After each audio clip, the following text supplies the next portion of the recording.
بسم اللہ الرحمن الرحیم. السلام علیکم اسٹوڈینٹس. آج ہم لوگ اپنا PSY 403 کا کریں گے لیسن نمبر 39. اور آج کے لیسن میں ہم لوگوں نے گروپ بیہیویئر کے بارے میں بات کرنی ہے.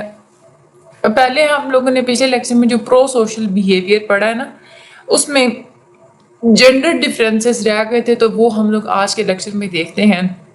مرد ہوں یا چاہے عورتیں ہوں، دونوں میں ڈفرینس ہوتا ہے کہ دونوں ڈفرینٹ طریقے سے پرو سوشل ایکشنز میں انگیج رہتے ہیں. کراولس نے اس پہ ایکسپیریمنٹ کیا تھا. وہ یہ کہتے ہیں کہ مرد زیادہ ہیلپنگ بیہیویئرز میں انگیج رہتے ہیں، خاص طور پہ مرد اسٹرینجرز کی زیادہ ہیلپ کرتے ہیں، اسپیشلی جو اگر ہیلپ ان کو فیمیل کی کرنی پڑے تو پھر وہ فیمیل کی بہت زیادہ ہیلپ کرتے ہیں. جو ویمنس ہوتی ہیں وہ بھی مردوں کے مقابلے میں زیادہ ہیلپ کرتی ہیں، لیکن وہ ایسی سچویشنز میں زیادہ ہیلپ کرتی ہیں جہاں پہ ایموشنل سپورٹ وغیرہ یا سوشل سپورٹ وغیرہ دینی ہو، یا بچوں کی کو اگر کوئی کیئر ٹیکر کے طور پہ کام کرنا ہو، یا بوڑھے لوگوں کی اگر کیئر کرنی ہو، تو وہاں پہ جو عورتیں ہیں وہ زیادہ ہیلپ کرتی ہیں. ٹھیک ہے، اب ہم لوگ آگے آتے ہیں گروپ بیہیویئر کی طرف. گروپ بیہیویئر میں ہم لوگ پرفارمنس اور ڈیسیجن میکنگ کے بارے میں پڑھیں گے کہ گروپ میں پرفارمنس اور ڈیسیجن میکنگ میں کون کون سی چیزیں افیکٹ کرتی ہیں. Social facilitation, social loafing, social inhibition, ان چیزوں کو ہم لوگ پڑھیں گے. پھر ہم لوگ ایویلیویشن، اپریہینشن اور ڈسٹریکشن کنفلکٹ ماڈلس کو پڑھیں گے. سوشل امپیکٹ تھیوری کو پڑھیں گے. ٹھیک ہے، یہ ساری چیزیں ہم لوگ ابھی جو ہمارے گروپ بیہیویئرس کے والے جو لیکچرز ہیں ان میں ہم لوگ پڑھیں گے. گروپ کو سب سے پہلے ہم لوگ تھوڑا سا ڈیفائن کر لیتے ہیں. گروپ کو ہم لوگ اس طرح سے ڈیفائن کر سکتے ہیں کہ ایک ایسی سوشل یونٹی جس میں لوگ انٹر ڈیپینڈنٹ ہوتے ہیں، ایک دوسرے کے اوپر ڈیپینڈ کر رہے ہوتے ہیں، ایک دوسرے کے ساتھ انٹریکٹ کر رہے ہوتے ہیں. لیکن یہ والا جو پورا گروپ ہوتا ہے یہ کراؤڈ سے یعنی کہ ہجوم سے ڈفرینٹ ہوتا ہے، آڈینس سے ڈفرینٹ ہوتا ہے. یا ویسے اگر لوگ کلیکٹ ہو کے اکٹھے کھڑے ہوئے ہیں تو ان کو ہم لوگ گروپ نہیں بولیں گے. گروپ کے کچھ بیسک فیچرز ہوتے ہیں، اسٹرکچرل فیچرز بھی ہوتے ہیں، یعنی کہ ان کے گروپ کے اپنے رولز ہوتے ہیں، نارمز ہوتے ہیں اور اسٹیٹس ہوتا ہے. اور اس کے بعد گروپ کے اندر ہم لوگ کوہیسیونیس بھی ہوتی ہے جس کو ہم لوگ اسٹڈی کریں گے. اب ہم لوگ چلتے ہیں اپنا جو ہمارے لیکچرز کی طرف. سب سے پہلے واٹ از اے گروپ، آپ کے شارٹ کے حوالے سے، MCQs کے حوالے سے یہ امپورٹنٹ ہے. دو سے زیادہ لوگ ایک دوسرے کے ساتھ انٹریکٹ کر رہے ہیں، دونوں کے جو گولز ہیں وہ بھی سیم ہیں، ایک دوسرے کے اوپر وہ ڈپینڈ بھی کر رہے ہیں، اور وہ ریکگنائز بھی کرتے ہیں کہ وہ ایک ہی گروپ سے تعلق رکھتے ہیں. تو ان کو پھر ہم لوگ group as a group define کریں گے. اب ہوتا کیا ہے کہ جب آپ لوگ گروپ کی فارم میں یا ٹیم کی فارم میں جب بھی آپ لوگ کام کر رہے ہوتے ہیں تو اس کا بہت زیادہ افیکٹ ہوتا ہے آپ لوگوں کی پروڈکٹیوٹی کے اوپر.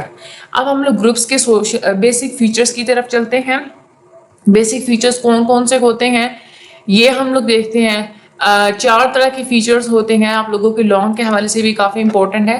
Social norms, social rules, social status, اور اس کے بعد گروپ کی کوہیسیونیس. یہ ہم لوگ اس کو اسٹڈی کرتے ہیں. سوشل نارمز کو پہلے ہم لوگ دیکھ لیتے ہیں. سوشل نارمز کا مطلب ہوتا ہے وہ رولز، وہ والی ایکسپیکٹیشنز جن کے مطابق ہی تمام کے تمام گروپ ممبرز نے ایکٹ کرنا ہوتا ہے، اور ایکٹ ان کو کرنا بھی چاہیے. اس کو ہم لوگ بولتے ہیں سوشل نارمز. اب جو گروپ ہوتے ہیں ان کے مختلف قسم کے سوشل نارمز ہوتے ہیں. پرسنل اپیئرنس کے حوالے سے بھی سوشل نارمز ہوتے ہیں. جیسے فار ایگزامپل اب اسکول میں یونیفارم ہوتا ہے نا، ہر اسکول کا اپنا الگ یونیفارم ہوتا ہے، تو وہ پرسنل اپیئرنس کے بارے میں ان کے ایک نارمز بنے ہوئے تھے، ان کا ایک رول بنا ہوا تھا کہ ہمارے یونیفارم میں یہ چیزیں شامل ہیں. اوپینین کے حوالے سے بھی گروپ کی اپنی نارمز ہوتی ہیں. جیسے کچھ گروپس یہ کہتے ہیں کہ پولیٹیکل یا ریلیجیس ایکٹیویٹیز میں ہم لوگوں نے انوالو نہیں ہونا. بیہیویئر کے حساب سے بھی گروپ کی اپنی سوشل نارمز ہوتی ہیں. فار ایگزامپل کچھ گروپس یہ کہہ دیتے ہیں کہ ہمارے گروپ کا اگر ممبر بننا ہے تو یہاں پہ اسموکنگ مکمل طور پہ جو پروہیبٹڈ ہے، وہ آپ کو اجازت نہیں ہے کہ آپ لوگ اسموکنگ کریں. اب کچھ ایسے گروپس ہوتے ہیں جہاں پہ ریٹن گائیڈ لائنس دے دی جاتی ہیں کہ ان گائیڈ لائنس کو تمام ممبرس نے فالو کرنا ہے. اور کچھ ایسے گروپس ہوتے ہیں کہ ایوری ڈے کنورسیشن سے ہی اگلے بندے کو بتایا جاتا ہے کہ ہماری یہ والی نارمز ہیں. اگر آپ لوگوں کو یاد ہو تو ہم لوگوں نے کیو ایکسپیریمنٹ پڑھا تھا، شیرف کا. ہم لوگوں نے جو رابرٹس کیو ایکسپیریمنٹ پڑھا تھا اس میں ریٹلرز اور اس میں ایگلز میں گروپ جب کنسٹرکٹ کر دیا گیا تھا اس کے بعد نارمز ڈیولپ ہوئی تھیں. نارم سے کنفارمیٹی بڑھ جاتی ہے اور گروپ کے اندر ڈیوینسی کم ہو جاتی ہے. سوشل نارمز جو ہے نا جب بتا دی جاتی ہیں تو تمام لوگ کیونکہ اسی کو فالو کر رہے تھے تو کنفارمٹی بڑھ جاتی ہے اور ڈیوینسی کیا ہو جاتی ہے، کم ہو جاتی ہے۔ ڈیوینسی کا مطلب یہ ہوتا ہے کہ کسی مخصوص انداز سے ہٹ کے بہیو کرنا، ٹھیک ہے۔ دوسری چیز ہم لوگ دیکھتے ہیں سوشل رولز، تمام تر ایکسپیکٹیشنز کا وہ پورا کلسٹر کہ آپ لوگ جو ایکسپیکٹ کر رہے ہوتے ہیں نا کسی بھی انڈیویجول کے ساتھ کہ یہ فلاں انڈیویجول ایسی سچویشن میں یا کسی بھی سچویشن میں اس نے ان ایکسپیکٹیشنز کو فلفل کرنا ہی کرنا ہے، وہ ہوتا ہے انسان کا سوشل رولز ہوتے ہیں، ٹھیک ہے۔ اب سوشل رولز بھی تب ایوالو ہوتے ہیں، تب پتہ چلتے ہیں جب گروپ آپس میں انٹریکشن وغیرہ کرتا ہے۔ کبھی کبھار ایسا بھی ہوتا ہے کہ کوئی ایک بندہ جب پہلے کسی پرانے گروپ میں تھا وہاں پہ جو اس کو سوشل رول دیا گیا تھا، ہو سکتا ہے کہ نئے گروپ میں جب وہ آئے تو وہ اپنے اسی سوشل رول کو آ کے نئے گروپ میں اس کو جو ہے وہ مینیفیسٹ کرنا شروع کر دے۔ آگے ہم لوگ بات کرتے ہیں سوشل سٹیٹس کے حوالے سے۔ سوشل سٹیٹس کا مطلب یہ ہوتا ہے کہ کسی کی پریسٹیج، عزت کی بنیاد پہ، اس کی اتھارٹی کی بنیاد پہ، اس کی پاور کی بنیاد پہ جو بھی کسی بھی انسان کو یا کسی بھی ممبر کو جو سوشل پوزیشن دے دی جاتی ہے اس کو ہم لوگ بولتے ہیں سوشل سٹیٹس۔ جن لوگوں کا ہائر سٹیٹس ہوتا ہے، یہ آپ لوگوں کو کیسے پتہ چلتا ہے کہ کسی بھی بندے کا آپ لوگ وربل یا نان وربل بیہیویئر دیکھیں تو آپ لوگوں کو پتہ چل جاتا ہے کہ اس کا سٹیٹس کیا ہے۔ جن کا ہائر سٹیٹس ہوتا ہے وہ اچھا آئی کانٹیکٹ رکھتے ہیں، بالکل سیدھے کھڑے ہوتے ہیں، کرٹیسائز بھی زیادہ کرتے ہیں، کمانڈز وغیرہ بھی زیادہ دیتے ہیں اور زیادہ بولتے بھی ہیں اور دوسروں کی سنتے بھی ہیں۔ خیر، سوشل سٹیٹس ہوتا ہے وہ ایسکرائبڈ ہوتا ہے۔ ایسکرائبڈ کا مطلب یہ ہے کہ جب انسان پیدا ہوتا ہے تو اس کے ساتھ خود بخود سوشل سٹیٹس کو ازائن کر دیا جاتا ہے۔ جن لوگوں کا سٹیٹس ہائی ہوتا ہے ان کی سیلف اسٹیم بھی ہائی ہوتی ہے، ان لوگوں کو لوگ زیادہ پسند کرتے ہیں اور وہ زیادہ سیٹسفائی ہوتے ہیں گروپ ریلیشنز کے حوالے سے۔ چوتھی جو چیز ہمیں ایک بیسک ایک فیچر نظر آتا ہے ضرور، وہ ہوتا ہے کوہیسونیس۔ کوہیسونیس کا مطلب یہ ہے کہ وہ طاقت جو کہ گروپ کے تمام ممبرس کو آپس میں اکٹھے جوڑی رکھتی ہے اور تمام ممبرس کو گروپ کے اندر رکھتی ہے، اس کو ہم لوگ بولتے ہیں کوہیسونیس۔ گروپ کی کوہیسونیس جیسے جیسے بڑھتی ہے تو جتنے بھی گروپ ممبرز ہوتے ہیں وہ ایک ہی طرح سے سوچنا، فیل کرنا اور ایکشنز وغیرہ کرنا ایک ہی طرح سے کرنا سٹارٹ کر دیتے ہیں as compare to the isolated members. Cohesiveness کا بہت زیادہ انفلوئنس ہوتا ہے ممبرس کے اوپر بھی اور اس سے پروڈکٹیوٹی بھی بڑھ جاتی ہے۔ کوہیسونیس کے پازیٹیو فیکٹرز بھی ہوتے ہیں اور نیگیٹو بھی ہوتے ہیں۔ پازیٹیو یہ ہوتے ہیں کہ گروپ کے اندر جتنی زیادہ کوہیسونیس ہوگی تو ممبرز اتنے زیادہ ایک دوسرے کو پسند کریں گے، زیادہ افیکٹو طریقے سے مل جل کے کام کریں گے اور گولز کو اچیو کرنے میں گروپ جو ہے وہ سکسیزفل ہوگا، کامیاب ہوگا۔ نیگیٹو افیکٹس یہ ہوتے ہیں کہ اس میں پھر انسان چھوڑ نہیں پاتا، کاسٹ آف لیونگ پھر زیادہ ہوتی ہے، آلٹرنیٹیوز اس میں نہیں آ سکتے کیونکہ کوہیسونیس ہے تو سارے ایک ہی طرح سے کام کریں گے اور اس کوہیسونیس زیادہ ہوگی تو گروپ کا زیادہ انفلوئنس ہوتا ہے انڈیویجول بیہیویئر کے اوپر، یعنی کہ ہر بندہ پھر ایک ہی طرح سے بیہیو کرنا سٹارٹ کر دیتا ہے، انڈیویجول ڈفرینسز ہمیں کچھ زیادہ نظر نہیں آتے، ٹھیک ہے۔ تو یہ بیسک فیچرز والا ہمارا ٹاپک ہو گیا آپ لوگوں کے لانگ کوسچن کے حوالے سے۔ اس کے بعد اب ہم لوگ چلتے ہیں کہ گروپ جو ہوتا ہے نا وہ انڈیویجولز کو افیکٹ بھی کرتا ہے۔ 3 فینامناز ہوتے ہیں جو کہ ہو رہے ہوتے ہیں جب آپ کا چاہے گروپ میں منیمل انٹریکشن ہے، تھوڑا بہت ہی انٹریکشن ہے اس سچویشن کے ساتھ، تو پھر بھی 3 طرح کے فیکٹرز ہمیں دیکھنے کو ملتے ہیں۔ ایک ہوتی ہے سوشل فیسیلیٹیشن، دوسری ہوتی ہے سوشل لوفنگ اور تیسری ہوتی ہے ڈی انڈیویجویشن۔ یہ آپ لوگوں کے MCQs کے لحاظ سے یہ جو میں نے گرین کیا ہوا ہے نا یہ تو امپورٹنٹ ہے۔ سوشل فیسیلیٹیشن کے کیا مطلب ہوتا ہے کہ دوسرے لوگوں کی موجودگی کی وجہ سے کسی بھی ایک انسان کی جو ایکٹیویٹی کے اوپر جو پرفارمنس ہوتی ہے نا، چاہے وہ زیادہ ہو جائے یا کم ہو جائے، اس کو ہم لوگ سوشل فیسیلیٹیشن میں دیکھتے ہیں۔ اگر دوسروں کی موجودگی سے کسی بھی انسان کی پرفارمنس جو ہے وہ زیادہ ہو جائے گی تو ہم لوگ اس کو کیا بولیں گے؟ سوشل فیسیلیٹیشن بولیں گے۔ لیکن دوسرے لوگوں کی پریزنس کی وجہ سے اگر کسی کی پرفارمنس کم ہوگی تو اس کو ہم لوگ سوشل انہیبیشن بولیں گے، ٹھیک ہے۔ سوشل لوفنگ کا کیا مطلب ہوتا ہے کہ کسی بڑے گروپ کا حصہ بن کے کوئی بندہ پرفارم کر رہا ہوتا ہے تو اس وقت جو اس کی پرفارمنس ہوتی ہے اس کو ہم لوگ سوشل لوفنگ کے ٹرمز میں لیتے ہیں۔ ایسا بھی ہوتا ہے نا بڑے گروپ میں کام کرنے ہیں تو پھر انسان زیادہ اچھے سے پرفارم نہیں کرتا، تھوڑا تھوڑا کام کرتا ہے کہ بھائی اور بھی بہت سارے لوگ ہیں تو وہ مل کے کر لیں گے، ٹھیک ہے۔ اس کو ہم لوگ سوشل لوفنگ بولتے ہیں۔ ڈی انڈیویجویشن کا کیا مطلب ہوتا ہے؟ ڈی انڈیویجویشن کا مطلب یہ ہوتا ہے کہ آپ گروپ کے ساتھ مل کے کام کر رہے ہیں، آپ کو پتہ ہے کہ یہ والا جو کام ہے نا، اس میں مجھے الگ سے ریکگنائز نہیں کیا جائے گا، میرا نام لے کے یہ نہیں کہا جائے گا کہ بھئی یہ اس بندے نے کام کیا ہے، یعنی کہ بالکل مکمل طور پہ میں گمنام ہوں. میری جتنی بھی ایفرٹس لگیں گی گروپ میں، اس کے اوپر مجھے الگ سے کوئی ریوارڈ نہیں ملے گا، پورے گروپ کو اکٹھا ہی ریوارڈ ملے گا. میرا جو نام ہے نا وہ الگ سے جو ہے نا وہ نہیں کیا جائے گا، اناؤنس نہیں کیا جائے گا. تو اس سے سینس آف رسپانسبلٹی انسانوں کی کم ہو جاتی ہے، اور اس کو ہم لوگ بولتے ہیں ڈی انڈیویجویشن. اور ڈی انڈیویجویشن کی وجہ سے انسان زیادہ ایکسپریسو ہو جاتا ہے، ایگریسو بھی زیادہ ہو جاتا ہے، اور سیکسول امپلسز کو بھی زیادہ ایکسپریس کرنے میں فری فیل کرتا ہے. اچھا، اب ہم لوگ ان تینوں چیزوں کو باری باری لے کے چلیں گے. آپ لوگوں کی یہ لانگ کے حوالے سے بھی کافی امپورٹنٹ ہوگی کہ کون کون سی چیزیں کون کون سے فیکٹر کو افیکٹ کرتی ہیں. آج کا جو ہمارا لیکچر ہے ابھی، اس میں ہم لوگ جسٹ سوشل فیسیلیٹیشن کے اوپر ہی ہم لوگ فوکس رکھیں گے اپنا. دوسروں کی پریزنس کی وجہ سے اگر آپ کے رسپانسز وغیرہ جو کریکٹ رسپانسز ہیں اگر وہ بڑھ جائے تو اس کو ہم لوگ بولتے ہیں سوشل فیسیلیٹیشن. ٹھیک ہے، اب ویسے تو دو طرح سے ہو سکتا ہے کہ پرفارمنس آپ کی بڑھ بھی سکتی ہے اور کم بھی ہو سکتی ہے. اگر آپ کی پرفارمنس بڑھ رہی ہے، کہ ایک ایکسپیریمنٹ کیا گیا تھا اور اس میں واقعی میں جو سائیکلسٹ تھے ان کی پرفارمنس بڑھ گئی تھی دوسروں کی پریزنس کی وجہ سے، ان کی جو سپیڈ تھی وہ بڑھ گئی تھی. لیکن اس میں ایک بات ہوتی ہے کہ اگر آپ سمپل ٹاسک کر رہے ہیں تو دوسرے لوگوں کی موجودگی کی وجہ سے آپ کی پرفارمنس بڑھ جائے گی، یعنی کہ وہاں پہ سوشل فیسیلیٹیشن ہوگی. لیکن اگر آپ لوگ کوئی کمپلیکس قسم کا ٹاسک کر رہے ہیں، وہاں پہ دوسروں کی موجودگی کی وجہ سے آپ کی پرفارمنس کم ہو جائے گی، یعنی کہ سوشل انہیبیشن ہوگی. ریزن اس میں کیا ہوتا ہے؟ ریزن اس میں ہو جاتا ہے اٹینشن کا، یعنی کہ جب آپ لوگ سمپل کام کر رہے ہوتے ہیں اس میں آپ کی اٹینشن دوسروں کی طرف آپ لگا بھی دیں تھوڑی بہت ساتھ ساتھ تو کوئی خاص فرق نہیں پڑتا، اس وجہ سے آپ کی پرفارمنس اچھی ہی ہوتی ہے. لیکن اگر آپ لوگ کمپلیکس ٹاسک کر رہے ہیں، وہاں پہ دوسرے لوگوں کی موجودگی کی وجہ سے آپ کی اٹینشن ڈائیورٹ ہوگی. تو کمپلیکس جب بھی آپ لوگ ٹاسک کر رہے ہوتے ہیں وہاں پہ آپ کی اٹینشن ڈائیورٹ ہو جائے تو آپ کی پرفارمنس کم ہو جاتی ہے. ٹھیک ہے، اینیملز میں بھی یہ چیز دیکھی گئی ہے. سوشل فیسیلیٹیشن کے جو افیکٹس ہوتے ہیں اس کو اسٹڈی کرنے کے لیے مختلف قسم کی تھیوریز دی گئی ہیں. 4 قسم کی تھیوری ہے جو کہ جونس نے ہی دی تھی.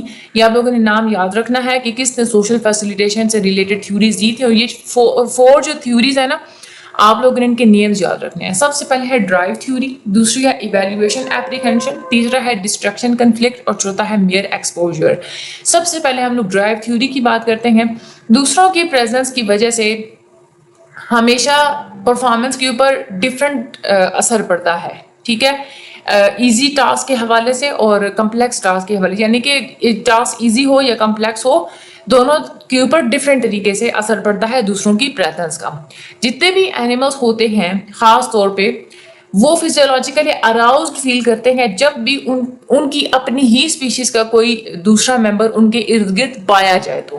ٹھیک ہے، کیونکہ اپنے ہی اسپیشیز کے دوسرے ممبر سے کسی بھی اسپیشیز نے سب سے زیادہ ریوارڈ اور پنشمنٹس ریسیو کی ہوتی ہیں، جس سے انسان کے اندر خود بخود ایک اراؤزل رسپانس ڈیولپ ہو جاتا ہے. ٹھیک ہے، اچھا، کریکٹ رسپانسز ایزی ٹاسک ہوں گے تو وہاں پہ کریکٹ رسپانسز بڑھیں گے.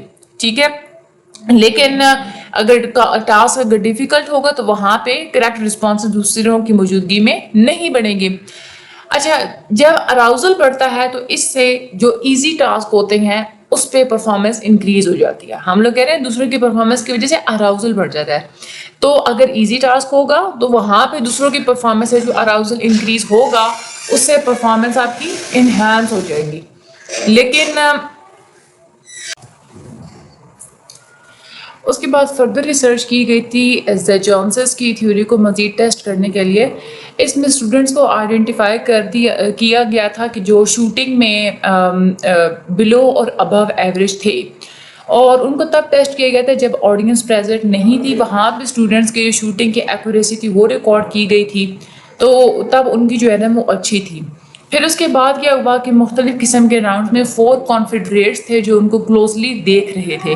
جو اچھے پلیئرز تھے ان کی پھر کانفیڈریٹس کی وجہ سے شوٹنگ کی جو ہے وہ پرفارمنس انکریز ہو گئی تھی، لیکن جو پور پرفارمرز تھے ان کی جو پرفارمنس ہے وہ کم ہو گئی تھی.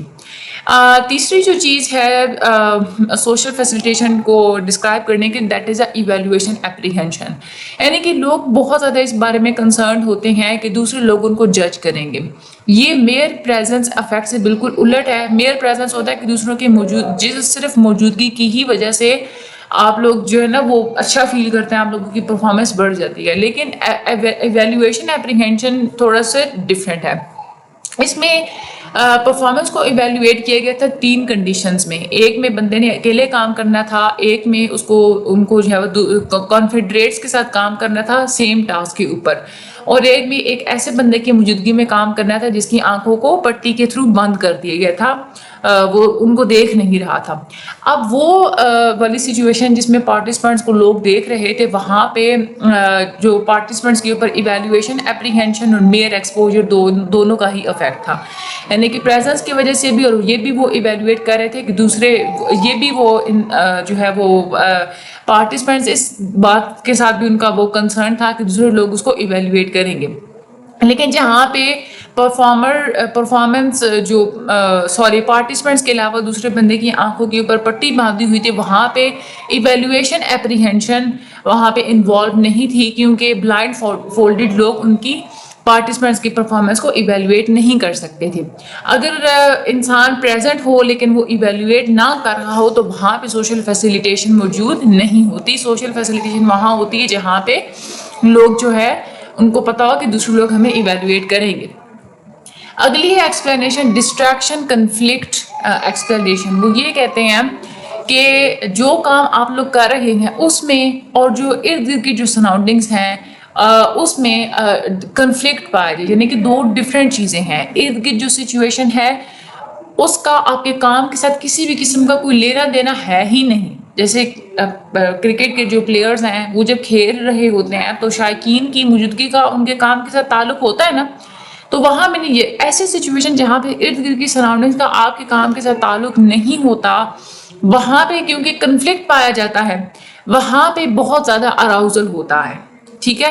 اب اس میں سوشل ڈسٹریکشنز بھی ہو سکتی ہیں اور نان سوشل ڈسٹریکشنز بھی اس میں ہو سکتی ہیں. آگے ہم لوگ بات کرتے ہیں، آخری جو ایکسپلینیشن ہے وہ ہے میئر ایکسپوجر کی. جونس نے یہ کہا تھا کہ میئر پریزنس یعنی کہ صرف دوسروں کی موجودگی کا ہی کچھ نہ کچھ اراؤزل ضرور ہوتا ہے. لوگوں کا کلر پرسیپشن وہاں پہ اسٹرانگ تھا جب وہ ججمنٹس کر رہے تھے اور دوسرے لوگ پریزنٹ تھے. آج کل کی جو آرگنائزیشنز ہیں وہاں پہ اوپن آفس پلان کے تھرو ساری جو ہے نا وہ تمام امپلائیز کو بٹھایا جاتا ہے، یعنی کہ اوپن ایریا میں بٹھایا جاتا ہے اور تھوڑی تھوڑی سی پارٹیشنز ہوتی ہیں. وہاں پہ کیا ہوتا ہے کہ دوسروں کی پریزنس کی وجہ سے پرفارمنس بڑھ جاتی ہے ان ٹاسک کے اوپر جو لوگوں نے اچھے سے سیکھے ہوئے ہوتے ہیں. لیکن ظاہر سی بات ہے اس طرح کی جو سچویشن ہوتی ہے وہ کریٹو تھنکنگ کو ڈسٹرب کرتی ہے. آپ لوگ نئے انداز میں سوچنا اور نئی چیزوں کو ٹرائی آؤٹ کرنا وہ آپ لوگ نہیں کر پاتے، کیونکہ دوسروں کے پریزنس کی وجہ سے وہ ڈسٹریکشنز وغیرہ ہو رہی ہوتی ہیں. تو یہ تھا آپ لوگوں کا آج کے لیکچر میں. یہ جو چاروں جو پوائنٹس ہیں سوشل فیسیلیٹیشن کے، یہ آپ کو اچھے سے آنے چاہیے. باقی انشاءاللہ اگلا جو ہمارے لیکچر ہوگا اس میں ہم لوگ سوشل لوفنگ کے حوالے سے بات کریں گے. سوشل فیسیلیٹیشن ہماری ہو گئی ہے. اگلے لیکچر جو ہے اس میں ہم لوگ سوشل لوفنگ کے بارے میں بات کریں گے اور اس کے بعد ہم لوگ ڈی انڈیویجویشن کے بارے میں بات کریں گے. ٹھیک ہے. چینل کو سبسکرائب کر دیجیے گا، ویڈیو آگے شیئر لازمی کر دیجیے گا. مجھے اپنی دعا میں یاد رکھیے گا. Thank you so much. Allah